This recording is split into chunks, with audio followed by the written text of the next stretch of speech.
Reporting for the Intermountain Christian News, I'm Dr. Anthony Harper here at the White House.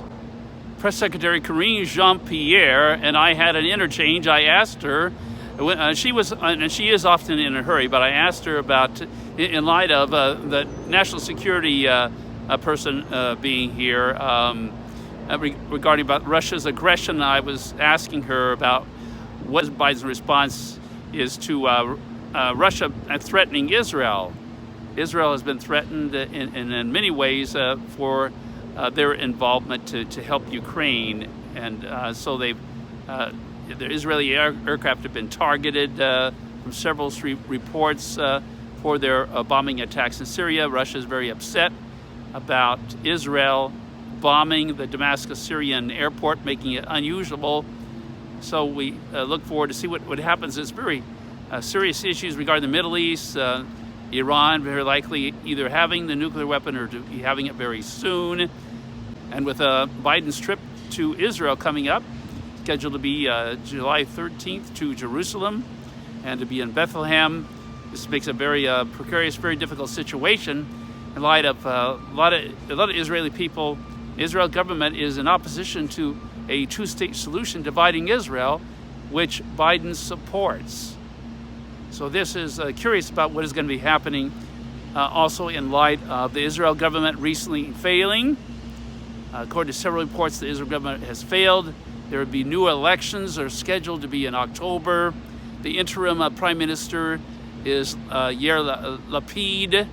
And so this is, actually this was expected by myself and many others were expecting this frail government to fall apart because of the anti-Semitic government people that were involved with this coalition government.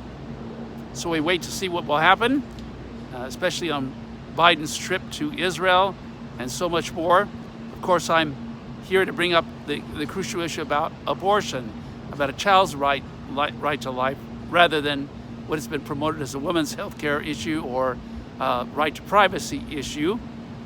Other things that were brought up in the press meeting today regarding Russia's aggression towards other countries, African countries, and others that would want to help Israel, and the oil situation, about this administration's response to China's involvement with their cozy relationship, seem to be a closer relationship with Russia, with getting more oil from Russia, as well as other countries.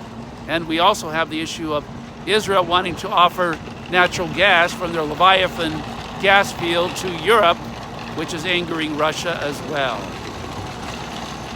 After my question to Press Secretary Karine Jean-Pierre regarding Russia's threat towards Israel, she gave no response, and as she usually does, said that she's in a hurry, so she took off and didn't give me an answer regarding that issue.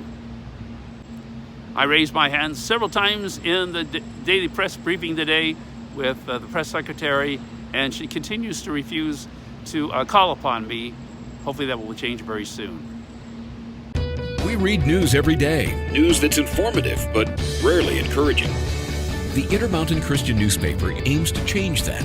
They present the news you need to know, from what's going on in your community to your world, with encouraging words, motivation, and the resources you need to make positive changes in your life.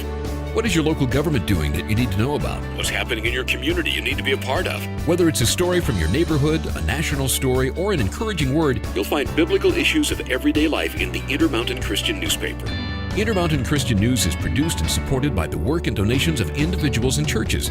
You'll find it at churches, Christian bookstores, by subscription, and online at imcnews.org. To find out more about supporting this local resource, go online at imcnews.org or call Intermountain Christian News in Boise, Idaho at 208-703-8688. The Intermountain Christian News, a voice sharing the truth on matters dear to people's hearts.